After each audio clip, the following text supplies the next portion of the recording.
Ayan mga kalamansi natin, ready for harvest na siya. Ayan. Sinong may gusto, bibigay ko lang ng 50 isang kilo. Mag-pre-order na kayo. At harvestin ko siya. Kung ngayon may harvest ako, bukas uli. Marami ng hinog eh. Ready for harvest na talaga siya, malalaki.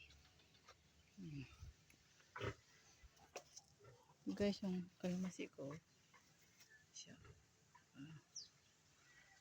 Ayan, ang dami sobra. Ito. Ang karamihan hinog na. Doon sa taas. Hindi ko makuha doon.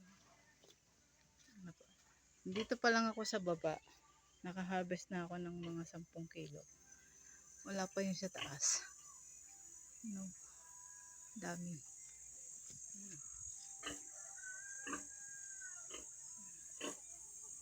Ito na siya. Oh. Nasa 10 kilo na yan. Hindi ko pa nakukuhanan yung 3 puno doon. Lahat sila na, hinog na. Yun lang. Ang laki na niya. At sa gitna nito, ayun, merong pugad ng ibon.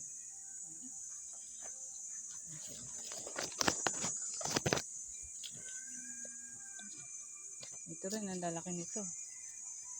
Katabi kasi siya ng katabi siya ng saging. Ito, ang lalaki ng mga bunga niya, kumpul-kumpul.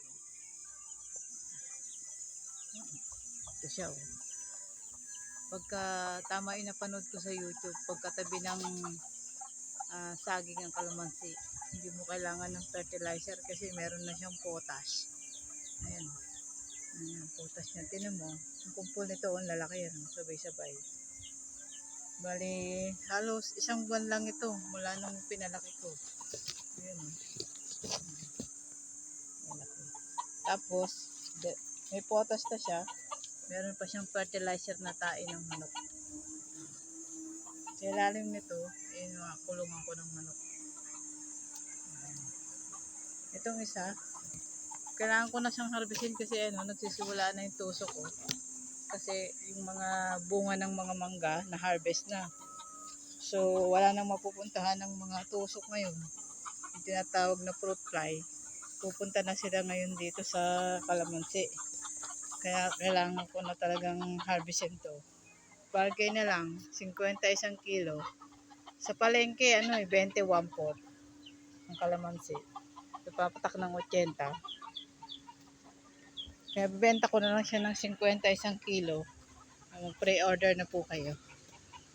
At ang ma-harvest ko na ng isang araw lang. Lang ako dito bali 2 hours lang ako nag-harvest. Naka 10 kilo na ako. Matataas kasi kaya hirapan ako.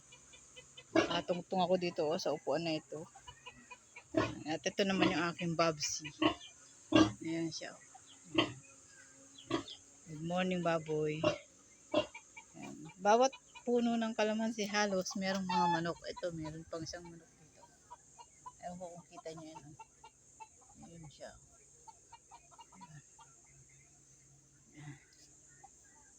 Tapos, sa kabila namang kalamansi, merong rabbit.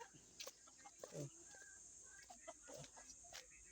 Aking rabbit. Yung New Zealand dyan. Doon naman sa kabilang kalamansi. Dito, sa gitna nito, ito yung pugad ng aking manok na nagiba na. Hello, manok. Tapos ito, yung daming sisiw. Ayun. Ito yung aking mga rabbit. Hindi ko alam kung bakit naglagas sa kanilang mga balahibo. Tapos ito, bagong mas panganay na anak to kasi dito, ito kasama nila nanay nila, 4 lang ito. Bali 5 din sila kasama nanay. Ito 5, puro anak lang to.